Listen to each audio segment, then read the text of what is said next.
बिस्मिल्लाहिर्रहमानिर्रहीम।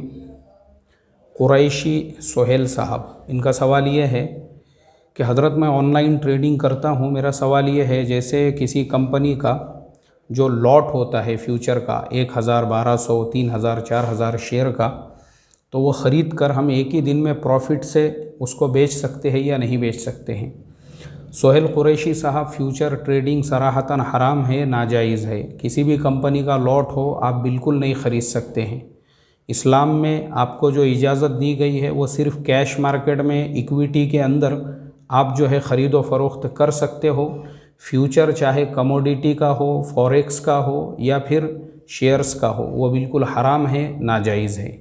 और रीज़न उसका वो ये है क्योंकि उसमें सिर्फ वर्चुअल ट्रेडिंग होती है, फ़िज़िकल आपको कुछ नहीं मिलता है, क्योंकि आपको जो है हर महीने की एक्सपायरी पे उसको स्क्वायर ऑफ करना पड़ता है।